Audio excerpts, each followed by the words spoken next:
Hello, this is Rose Kagulada, and I will be continuing to discuss the topic to be found in Chapter 9 to start off the question: Are co-workers outwardly and happy?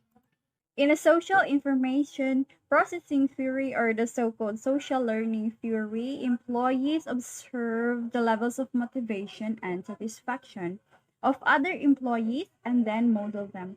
It means that whatever the employees have observed in the environment or what his or her other workers are doing, later on he or she is able to copy, or he or she is able to learn that this is what he should be doing for the company or for the organization. Take as an example in a classroom. So there is a shy child on first day and observed that the class or her classmates are enjoying the class, and then later on, as the class goes on, she is able to participate, observing her other classmates of what they are doing in the classroom. So, research on social information processing theory supports the idea that the social environment does have an effect on employees' attitudes and behavior. Because you are in a company or an organization, or you're in the work, there is an equivalent compensation of the work you have done, and of course there is an interaction between you and your coworkers or your superior or whoever is in a company or in an organization. So, are rewards and resources given equitably? The perception of being treated fairly is one of the factors to measure the level of job satisfaction and employees' motivation. So, according to equity theory, based on the premise that our levels of job satisfaction and motivation are related to how we believe we are treated in comparison with others. So, treatment of one another or treatment from the superior to the lower levels is important in the job and important for the basis of motivation of an employer towards its employee in an organization or in a company. And research on equity has expanded recently, in which they so called distributive justice, procedural justice, and interactional justice.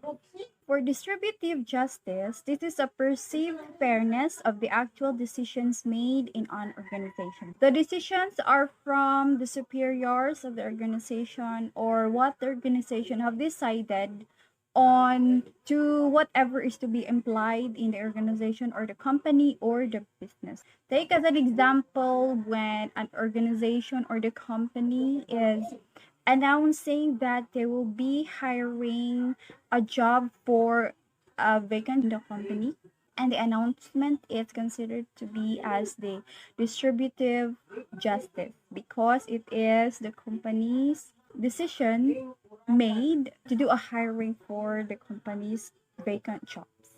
For procedural justice, it is a perceived fairness of the methods used to arrive at the decision.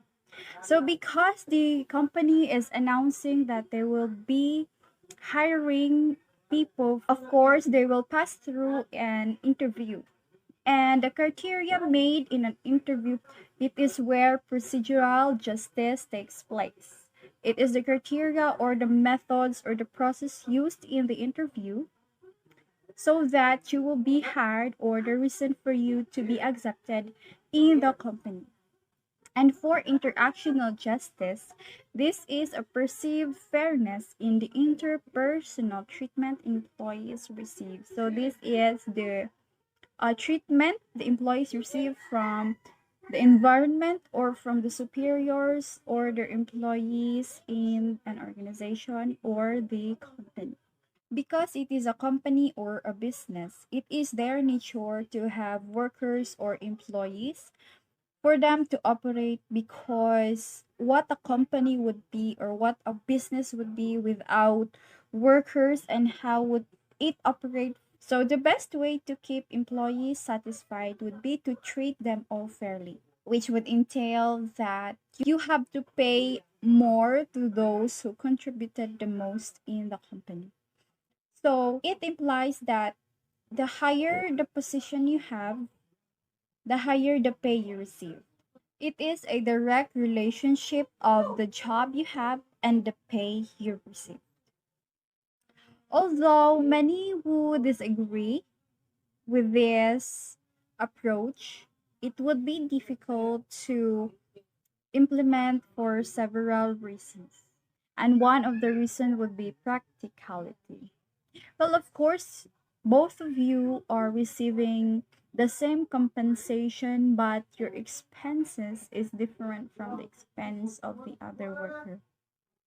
What if you have the big salary, but your expenses takes half of the salary because you live far from the company or far from the business, and it would cost you fare and of course the food, whereas the other one who receives another salary, which his expenses takes less than of your expense because he is living near the business or he is living near the company, and he always takes his lunchbox to work, that would cost him a lesser expense.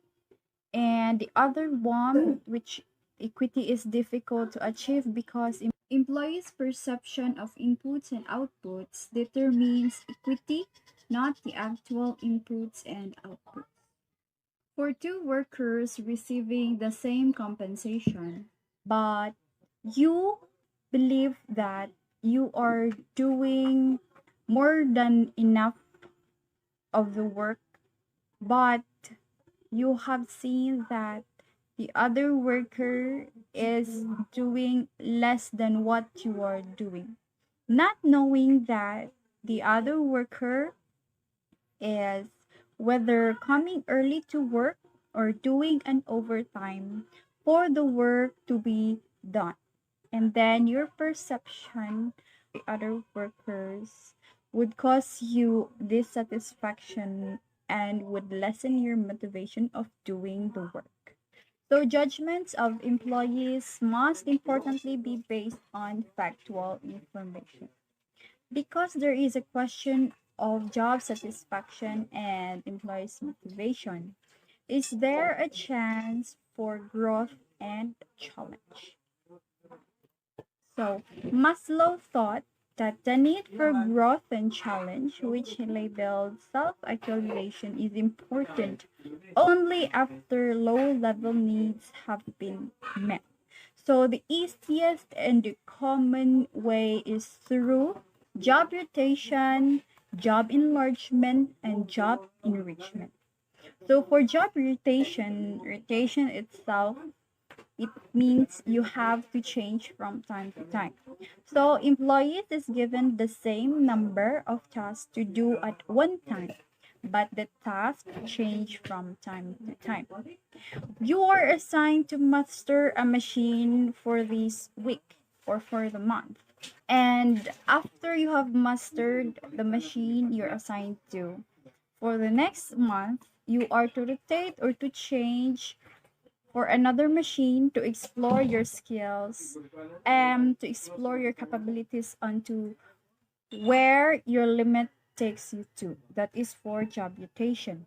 And for this way, it lessens boredom and alleviates your boredom because your skills are being practiced in any way, and it could lessen employees' boredom of the job because of change. Job enlargement. Employee is given more tasks to do at one time, and it could be in two ways: the knowledge used and task performed. So, for knowledge enlargement, employees are allowed to make more complex decisions because from the word itself, knowledge, this is where ideas and suggestions are gathered, brainstorming, and complex decision is made, which is way better to be applied for the company or for the business. For task enlargement, employees are given more tasks of same difficulty level to perform. So for task enlargement, this is where your capabilities and your skills are applied for you to do the job and for you to do the activity or to perform the activity. Other than the two common way, there is a better way to satisfy self-actualization needs, and this could be through job enrichment. In job enrichment, employees assume more responsibility over the task. So, according to Heckman and Oldham, in their job characteristic model, the most satisfying job are the enriched jobs. Why? Because enriched jobs allows a variety of skills, allows employees to complete an entire task, involves tasks that have meaning or importance, allows employees to make decisions, and provide feedback about performance. So, in an enriched job, this is a start to end process or a start to end cycle. And because it is a start to end process, skills of employees or workers are thoroughly practiced because it starts from the brainstorming until the performance or end or the feedback of what they have done. Also, Hackman and Oldham developed the Job Diagnostic Survey to measure the extent to which these characteristics are present in a given job. So, there are some methods to enrich workers' job. One of it is to give workers more responsibility over their job. As an employer, you need to measure your employees' capabilities and skills. And one of it is to measure how fast or how slow they have done their assigned work by taking off the clock inside the working environment. And by that, employees are able to measure their skills on the job they are doing, and also show employees that their job have meaning and they are meeting the goal of to what the job is for. So as an employer, you need to show some appreciation of your employees work and goal for them to feel motivated and to feel that satisfaction they are looking for the job they are working on. The last method of self actualization is the use of self directed teams or the quality circles. In quality circles, employers meet as a group to discuss and make recommendations about work issues. In this circle, this enhances work environment, interaction of workers, and resolves issues that arises within the environment or within employees or the company itself. According to Weiner, he concluded that allowing employees to participate in making decisions results in small but significant increases in performance and satisfaction. Because employees' participation, they will feel the sense of respect because they feel that they are part of the company, and also they feel that they are heard because of their participation in the company. With that, there is an increase of performance, motivation, and satisfaction of the work they do in the company. According to Wrench and Steele, they found that job enrichment resulted in decreased absenteeism. Because job enrichment is a start to finish process, employee skills are practiced well or practiced thoroughly that makes them motivated to do the work every day or to come to work every day because their motivation increases and their performance will also increase. There are several theories on job satisfaction and employees' motivation, and these are some of the theories which are tackled in this chapter. We have the individual difference theories. So each of us brings to a job an initial tendency to be satisfied with life and its various aspects. So there will be jobs that would simply satisfy us with life, and also there are jobs that would make us feel more motivated or less motivated depending on the self-esteem we have and the other various aspects of life. For discrepancy theories, we will remain satisfied with our jobs if it meets our various needs, wants, expectations, and values. Once the job you are in or the work you're in meets your needs, this job will really bring you satisfaction and be motivated to do the job for as long as you want it.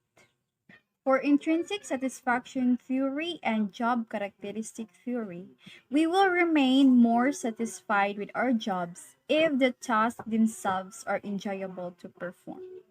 This is true to workers who enjoy their work, because it would be difficult for an employer or a worker to work in a job which they don't like, or it is out of their skills, or it is way far from what they have experienced. Though they could learn it as they do the job for months or years, the feeling of satisfaction is different for a job which is exciting and enjoying to perform or to do. Another theory is the social learning theory. We will be more satisfied if our co-workers are satisfied. As discussed earlier, the social environment affects employees' attitudes and behaviors, because what employees saw or see in the environment, they will be able to learn that they will be doing that because it is what the environment or what the other workers are doing. For equity and justice theory, this predicts that we will become dissatisfied if rewards, punishments, and social interactions are not given equitably. If there is a different treatment to all employees or to other employees, dissatisfaction and lesser motivation happens because of the different treatments of superiors to employees or employees to employees or the environment itself to its employees. For job characteristic theory and Maslow's level of self-actualization, the lack of opportunity to grow, challenge, variety, autonomy, and advancement will decrease satisfaction for many people. If there is no room for growth, there will be a less satisfaction and less motivation for employers in the job. Hi everyone, I am Crystal Jane Pilibosada and I will be discussing about measuring job satisfaction and commitment. The chapter will discuss about several theories on measuring job satisfaction and commitment and how it is measured. We have here some commonly used standard inventories on measuring job satisfaction. So first we have the FACES scale. It is developed by Kunin on 1955 and it is used for measuring job satisfaction. We have here the example of a FACES scale in which the employees are to check the faces and how satisfied are they with their jobs. But this scale is no longer commonly administered because it lacks sufficient details, lacks construct validity, and demeaning. So this scale is very simple for employees and the result may not be accurate in which aspect are the employees satisfied or dissatisfied. Next is the job description index or the JDI. It is developed by Smith, Kendall, and Hewlin on 1969. So this scale consists of job-related adjectives and statements. So it yields scores on 5 dimensions. The 5 dimensions include the supervision, in which the employees are to measure on how satisfied are they with the supervision of their supervisors, to their pay, or are they satisfied with their salaries, to the promotional opportunities from being an ordinary employee to regular or to higher positions, to their co-workers, and if they are satisfied or they have built relationships with their co-workers, and the work itself, if they are working hard enough to this, which is according to their pay or to their salaries. The Minnesota Satisfaction Questionnaire, or the MSQ. It was developed by Weiss, Dawes, England, and Lofquist on 1967. So it is 100 items that yield scores on 20 scales. It is only a 20-item questionnaire, but with 5 scales. So from the highest scale, 5, for very satisfied, or the employee have no complaint with his or her job. 4 for satisfied, or the employee must have some complaints with your jobs, but he or she is okay with it. And 3 for neither satisfied nor dissatisfied. The employee can still decide if he or she is satisfied or not. And 2 for dissatisfied, or the employee must found some complaints or not liking the job. And 1 for very dissatisfied, or the employee must have lack of interest or have too many complaints about his or her jobs. We have here some of the statements given from the questionnaires. So my pay and the amount of work I do, the working conditions, and the freedom to use my own judgment. So those are some statements from the questionnaire, and the employees have the freedom to rate or to give the scale of the responses from according to how satisfied are they based on the statements from the questionnaire. Other scale is the job in general scale. It was developed by Ironson, Smith, Branick, Gibson, and Paul in 1989.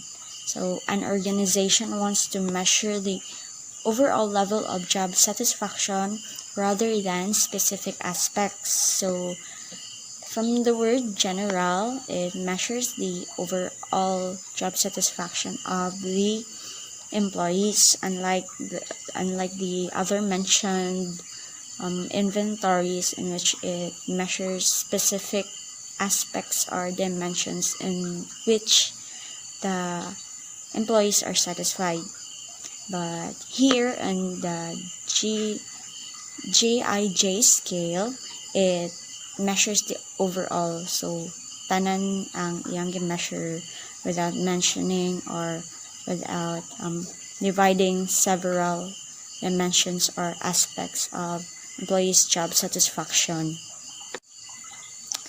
Nagy on 1996 criticizes many of the standard measures because it only measures the job satisfaction of the employees and not how important the job aspect to them.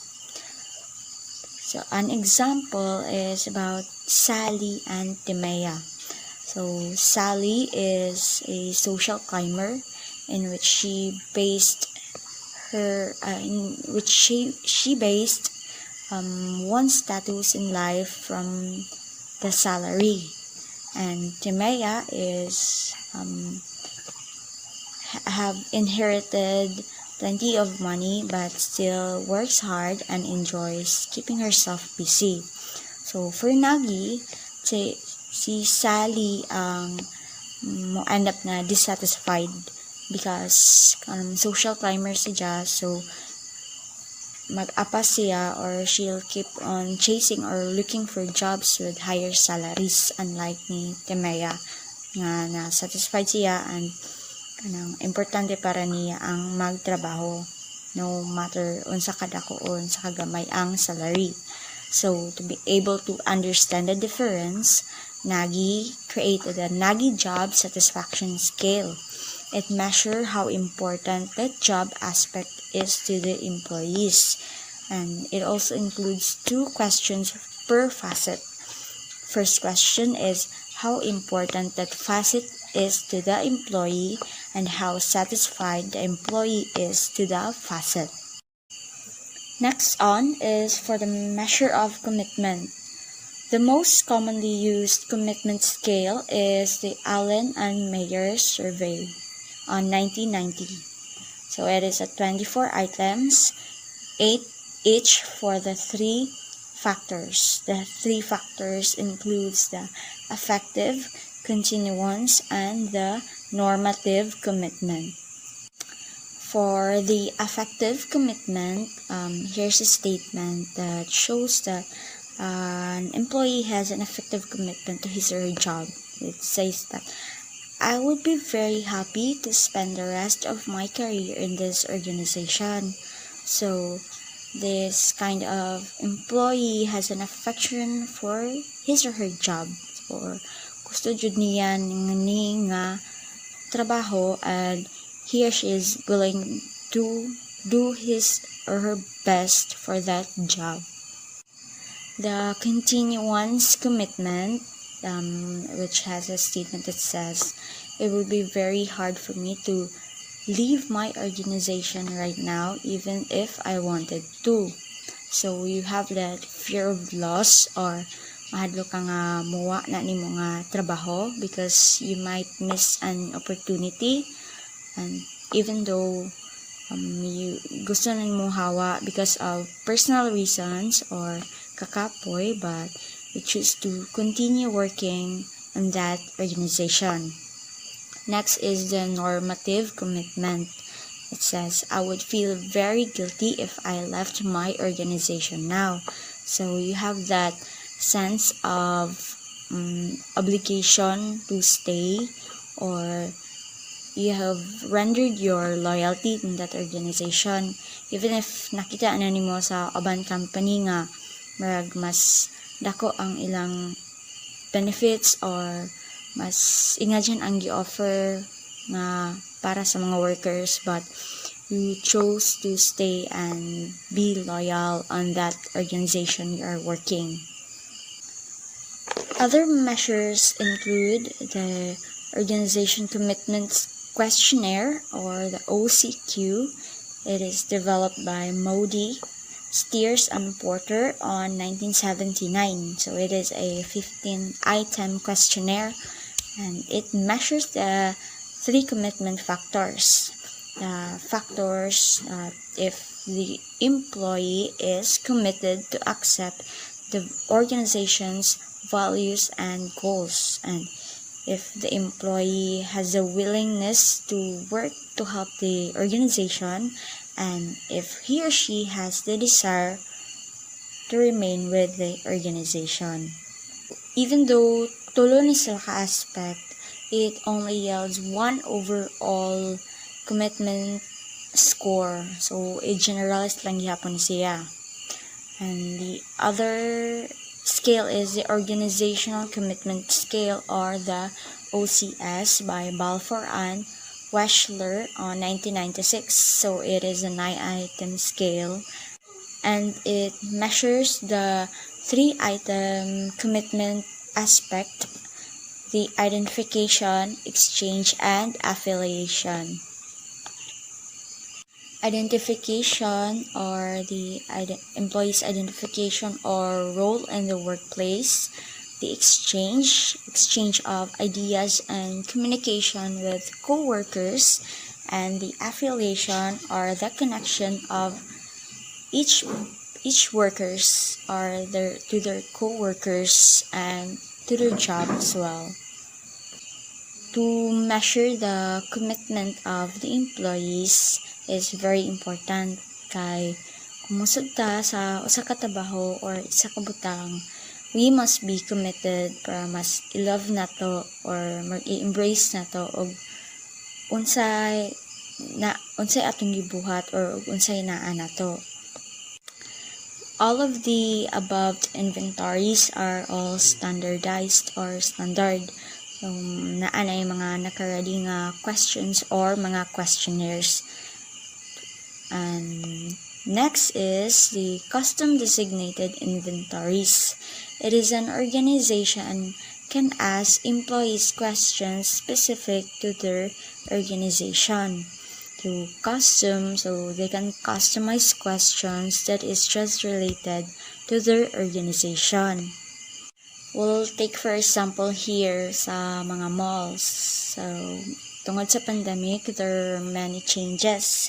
Gikan sa opening time or closing time sa malls, sa shifting sa employees, sa monitoring sa entrance palang daan, the sanitation, the temperature, the tracing papers, and all, wearing a face shield, face mask, so to be able to know if the employees are satisfied with the changes that happens. The company may hire a consultant to know the thoughts and the feelings of their employees.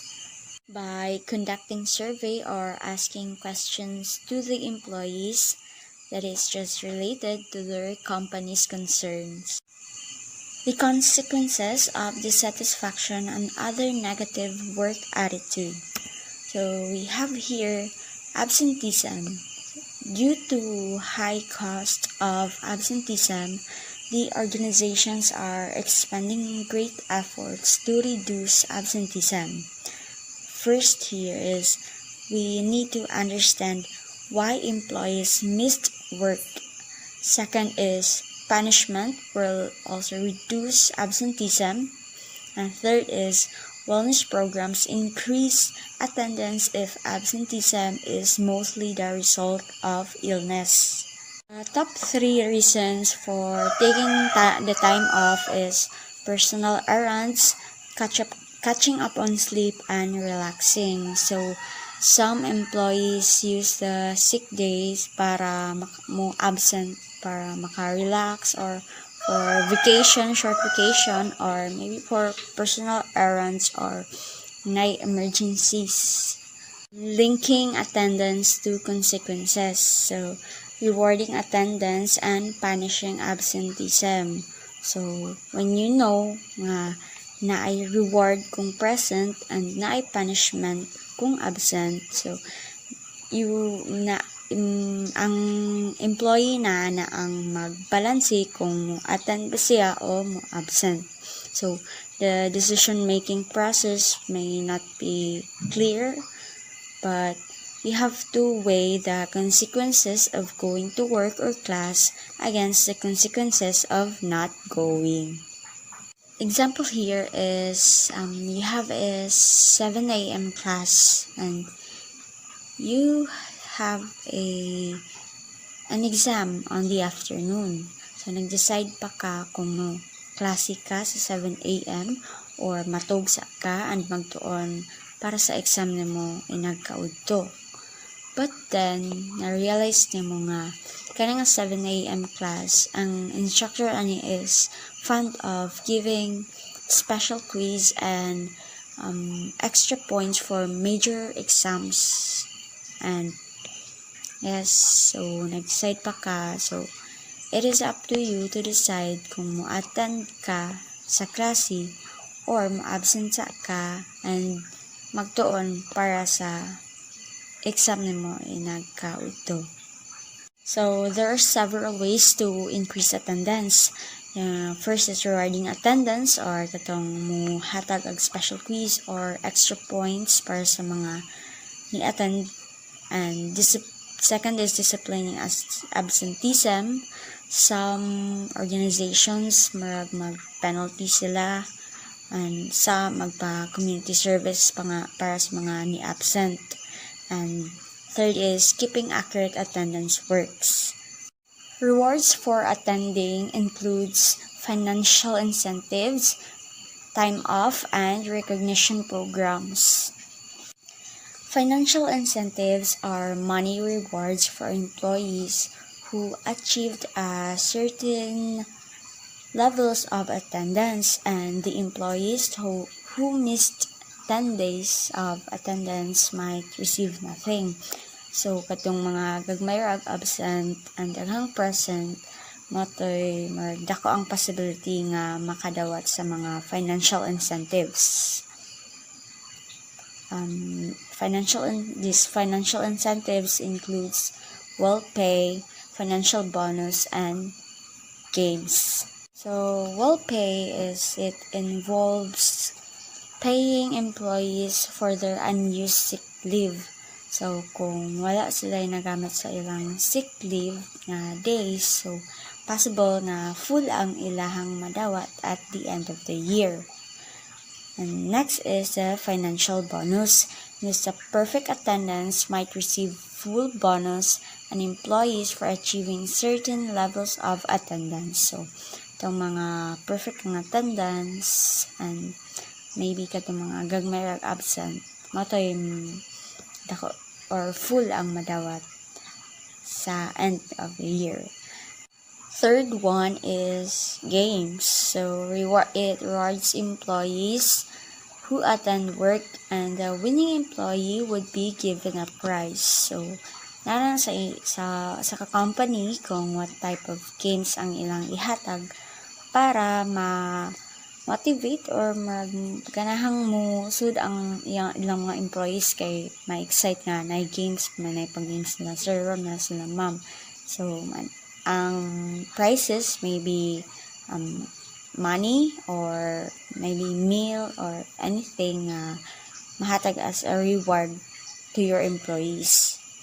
Even though studies reported the success of using such games, the meta-analysis of Wagner in 1990 found that the mean effect size of games is close to zero or almost walay effect to reduce absenteeism for the employees. For the time off or paid time off program, PTO, or paid leave bank, PLB. So, unlike the traditional system, which the employees are given 10 days vacation, 3 days for personal, 5 days for holidays, and 10 days for sick leave. Aning PTO, those days were total of 28 days. But sa PTO, 28 days, which does not categorize on what type of leave. So, the PTO consolidates different types of leave into a single plan. So, no matter of what's your reason leave, iisa ra na sila. But, and those days nga leave nimo, you are still paid. Next is recognition program. So, to make the attendance more rewarding, it can be through a recognition and praise to the employees. And also, by celebrating a formal recognition by giving perfect attendance certificates, coffee mugs, lapel, plaques, watches, and so forth. Shown in table 10.9, you can see that the HR directors rate the buyback programs, paid leave bank, and disciplinary actions as the most effective control methods for absenteeism. And lastly is discipline for not attending. So absenteeism can be reduced by punishing or disciplining employees who miss work. So it can range from giving warnings or a less popular work assignment to firing an employee. So in different organizations or company, daghang mga disciplinary actions para sa mga may mga daghang absent or sa mga mo absent lang bisan once or anything, depende sa rules sa organization. So that would be the end for my report. And for the clear policies and better record keeping, it will be reported by my group mate. So thank you for listening and God bless. So hi, good day everyone. By the way, I am Brit Salakino and I will continue Crystal Jean's topic, but I will discuss about the clear policies and better record keeping. So another way to increase the negative consequences of missing work is through policy and record keeping. So most organizations measure the absenteeism by counting the number of days missed or the frequency of days that they have missed. So as you can see in the presentation above, I have there the example for frequency method. For Jose Manalo, listed there are his number of days we missed. So he is absent March 4, April 9, May 2, May 30, June 7, July 2, September 3, and November 24. So his days missed are 8 days, while the instances is also 8 because that is the frequency of his absences. While for the instance method, we have there at the presentation above, Ivana Alawi's record for the days missed. We have there absent from April 3 to April 5, that is 3 consecutive absences. While on the month of July, we also have 2 consecutive absences, which happened on July 15 and July 16, and the December 2 to December 4 as well. So Ivana's days missed in work are 8 days, while the instances is only 3 because they count the number of instances missed. So for the most companies, for most organizations, 3 consecutive absences is equivalent to 1 instance of absenteeism. That is the way of instance method recording. So I guess it is all clear to you. And we also have increasing attendance by reducing employee stress. So absenteeism can be reduced by removing the negative factors that employees associate with going to work. So one of the important or the most important factor is stress. So the greater the job stress, the lower the job satisfaction and commitment, the greater the probability that people will skip work. So one of the known reasons why employees absent from work or skip work is stress, or they also have low job satisfaction. They're not that satisfied with their job, which is why they are prone to stress and they keep skipping work for most days. So there are sources of stress in work. So one of the I have there the sources of stress in work. First is the physical danger rather. Second is boredom. They're bored in their works or whatever. Third is overload. Another source of stress in work is the conflict and the load management practices. So to be able to increase the attendance, negative focus must be eliminated. So how do we eliminate that negative focus? The first step in the elimination process is to become aware of the negative factors that bother employees. So of course, obviously, we can't eliminate what is negative if we do not know what that negative is all about. So the first step is to eliminate or to become aware of the negative factors that bother employees. So how do we eliminate? It is by asking the supervisors, no, and distributing questionnaires to the employees regarding the work or regarding their stress in work, or questions that will answer the possible reasons why employees most often skip work. So the meta-analysis reports that these programs are successful in reducing employee stress levels, but only have a negligible effect on reducing absenteeism. So that is according to Richardson and Rothstein, that it is effective, no, that particular program is successful in reducing employee work stress, but it has a negligible effect on reducing absenteeism. So no matter what program we make, no, that particular stress is a negligible effect on reducing absenteeism, because stress is not only the reason why employees most often skip work. So another is increasing attendance by reducing illness. So another reason that employees skip work is the illness. So to reduce absenteeism related to illnesses, organizations are implementing variety of wellness programs. So according to the 2008 SHRM Benefits Survey, we have here, you can see at the presentation above or at the screen, the different wellness program that was implemented, and employers reward most often employers reward the employees whose body mass index, whose cholesterol level and blood pressure level is within the acceptable ranges.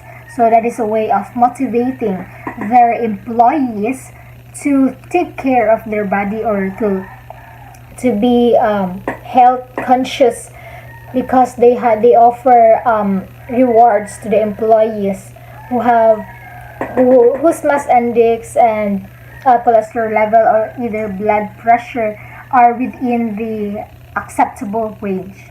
So for another one is reducing absenteeism by not hiring absence-prone employees. So an interesting theory of absenteeism postulates that one reason people miss work is the result of particular set of personality traits they possess.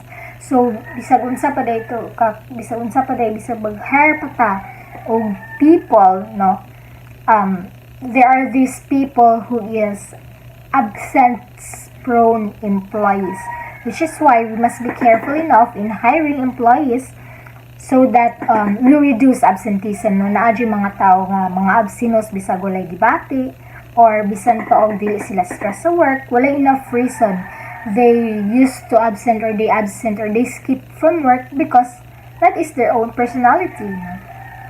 Which is why we must in reducing the absenteeism, no, one possible reason is to not hire absence-prone employees. And so we also have the uncontrollable absenteeism, which is caused by unique events. So what are these unique events? So one example for that unique events is the weather. Now, we cannot predict what the weather is. So naiusahay nga kanang padung na to duty, no, mukalitlag ko sa unguan mo na nga kanang dili ka maka duty, no, instead of going to work, you cannot go to work because of the heavy rain, no, because naibagyo or unsa pa na diha. But there is a research that says, no, or that proves na absenteeism in work is just like a kanang sa school. If you are motivated, no, if you are very satisfied, no, with your work, no, if you love that, diba, if you love that work, bisag unsa bisan pag unsay mahitabo mo duty jud ka, because you are dedicated, you are committed to working, you are committed to your work, you are committed to your organization, which is why even the weather cannot hinder you from going to work, no? But other companies, no, like Alturas, no, they have a bus for their employees, diba, na sila kanang shutter para sa ilang employees, labi na dito sa Alturas Farm sa Cortez, I guess. They have bus, or they have kanang shutter for all their employees. Another example, or another example, I guess, another nga kanang factor, no, nga maka-affect, or a unique event that affects absenteeism is kanang maguba ang motor sa kanang motor baron, sakyanan baron sa employee. Mauna nga kanang another way pod, or another reason pod nganong naay shutter, or nganong naay kanang bus ang uban, or service ang uban nga organizations, is to provide kanang free transportation sa ilang employees, to make sure that they really go to work bisag magbagyo, bisan pag naguba ng sakinan or whatsoever. So they cannot give, or wala na jud kailain ikahatag nga rason, diba, kay kwaon na ka mo na nga kanang other organizations provide shutter for their employees to avoid absenteeism, no, para kumplito gihapon ang ilang employees bisan nagkabagyo-bagyo, nagkauwan-uwan. The next one is turnover. So we will tackle na about turnover. So there is this cost of turnover. The cost of turnover. So turnover is as a problem because the cost, or ang cost sa turnover magdetermine, no, the cost of losing an employee is estimated at 1.5 times the employee's salary. That is according to Bliss 2001.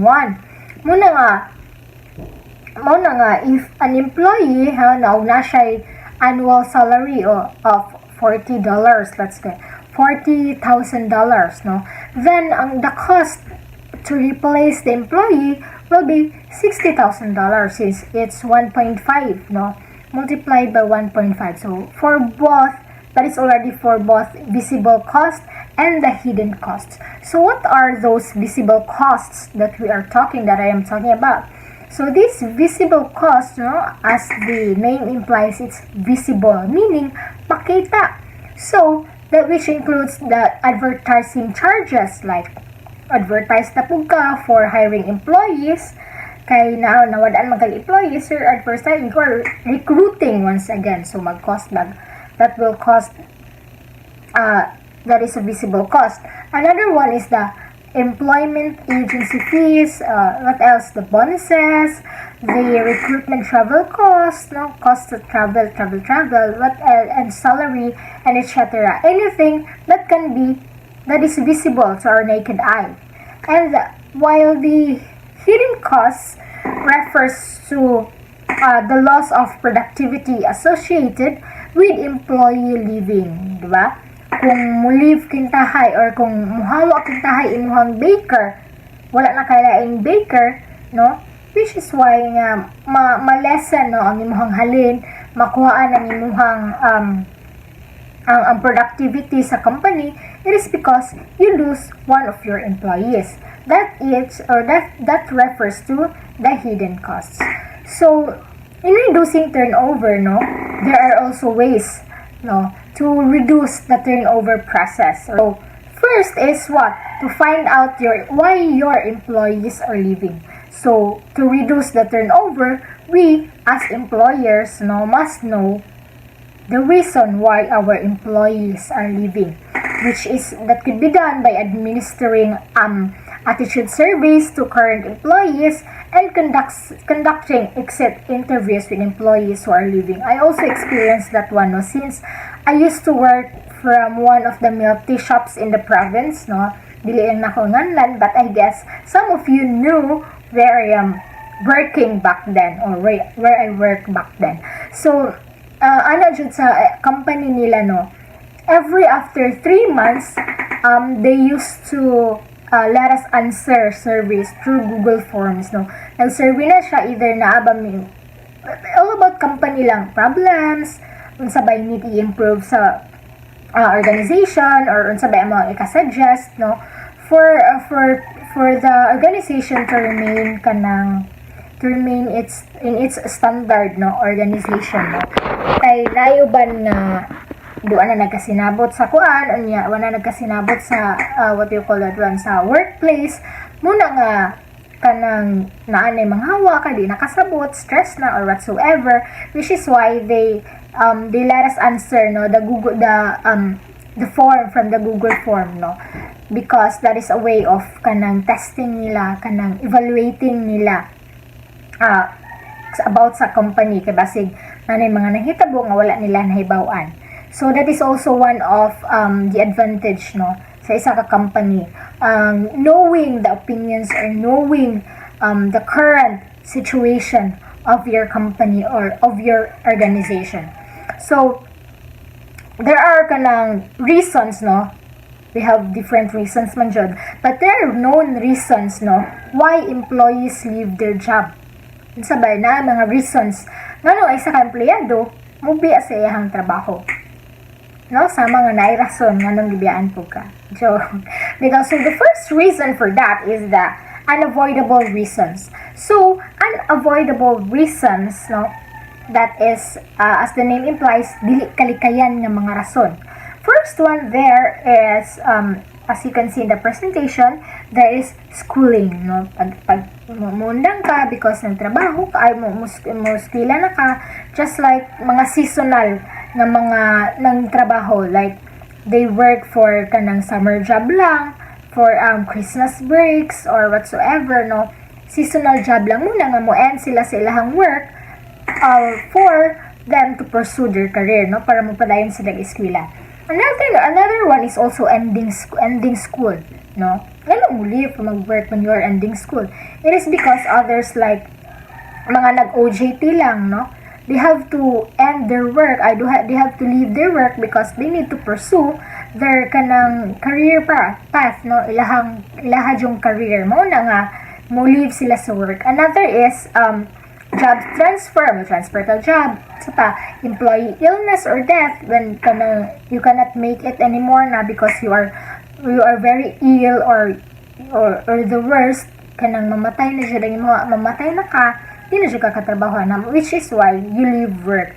And another known reason is the family issues, no.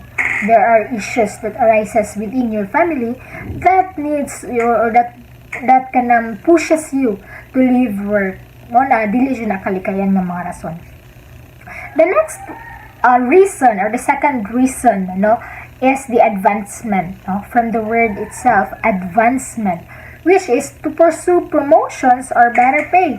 You need to advance into higher level, no. You leave work from kanang you leave work as HR because you need to be a manager, no. You pursue management, mo na nga mo leave ka sa imong current work. Kaya nga naman, because you are aiming for higher salary pay, you're aiming for higher nga position, mo na siyang advancement. So another reason is unmet needs. So unmet needs, employees whose needs are unmet will become dissatisfied and perhaps they will leave the organization. Alright? So mo na siya nga, when dili nimo ma-meet ang imong mga paninahanglanon niya na nga company, no, you will leave jud because you are nga naman, because you are dissatisfied with your job. Dili ka satisfied sa imong job, no, wala na siya nag-feed sa imong mga needs. Mo na nga you will leave eventually in your work. Now, one example of that is when an employee, has a need for high social needs, and the job involves little contact with people, no? Dako kay imong social needs, pero ang imong gitrabahoan nga work, imong gisudlan nga work, gamay ra contact sa people. Mo na nga, eventually you will leave because you you didn't meet your needs. All right. So the fourth reason, why employees leave their job is escape. Again, escape. So one reason to leave organization is to escape from people or working conditions and stress, escape na ka sa dili na ko ganahan mo stress, di na ko ganahan sa mga tao, muhawa na ko ani mo na nga muhawa ang employees, one reason pud bitaw why I left on my kanang on that milk tea shop in the province, because I'm so stressed na kay nagtrabaho pa ko, and then naapay mga apsunon nga gamunon mo niya kanang tunonon or whatsoever, stress kaayo mo na nga I need to leave the job, I do have the need to leave because I want to be stress free from work, not from school, because still school is nag-stress. So mo na siya nga dili jud kalikayan ng reason, the escape, because people want to escape from stress. They want to free themselves from stress. Another one is the unmet expectations, So kung ganina unmet needs, this one is unmet expectations. I guess it is already explainable. It is already understandable, Yeah, wala nimo na meet imo expectation within that organization, which is why you are dissatisfied with your job or with your work, and you will eventually leave that organization or that certain work. Okay, so the next one is the counterproductive behaviors, counterproductive, Employees who are unhappy with their jobs miss work and are late, and quit their jobs than satisfied employees, Ang mga employees ko nga dili malipayo, dili sila happy silang job, silang trabaho, sige ka late, sige absent, mukit sila sa ilang job kadugayan compared to those who are satisfied employees. Why? Because these satisfied employees engage in variety of counterproductive behaviors in organizations. Unsa man yung mga counterproductive? So there are two types of counterproductive behaviors. So the first one is behaviors aimed at individuals.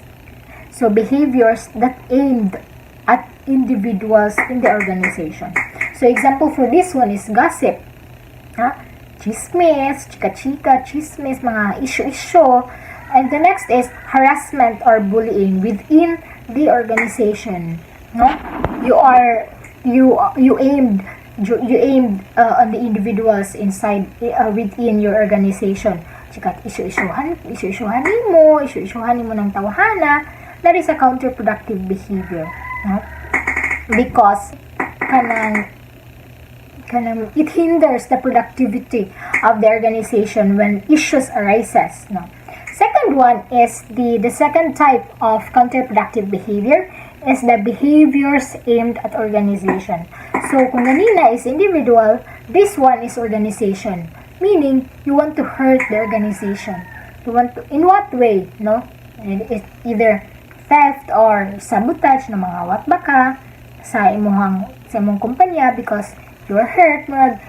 That's the way of your kanang gante or imong revenge sa imong kanang employer, They get back at dissatisfied employees or dissatisfied mga trabahante get back at employees or either organization of the co-workers, because they believe that certain person or that organization are the reason or are responsible for their lack of happiness.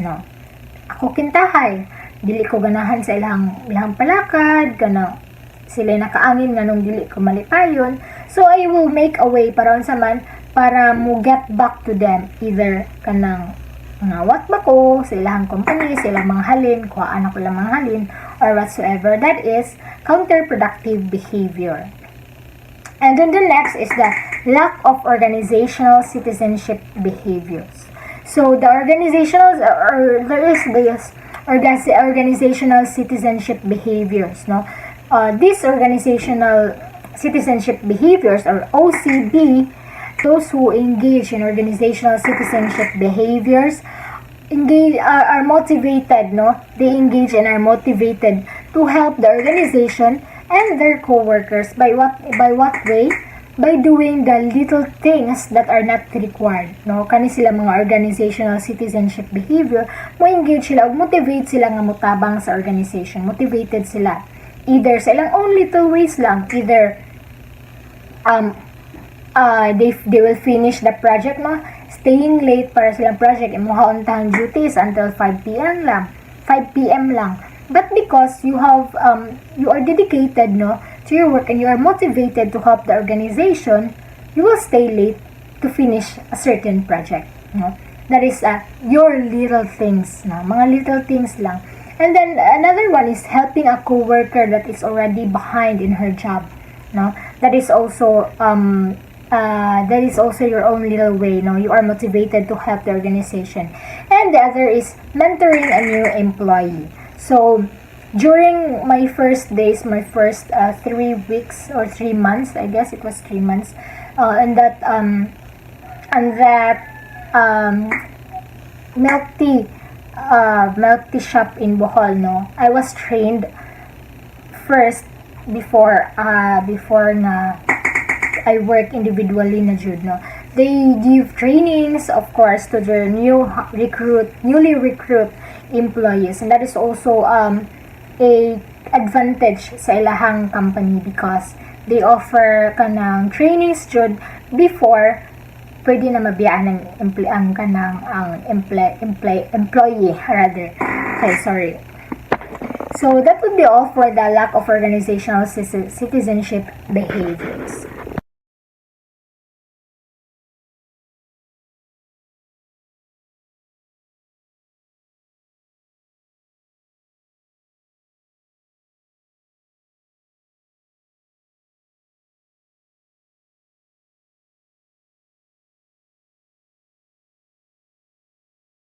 Employee rather. Okay, sorry. So that would be all for the lack of organizational citizenship behaviors.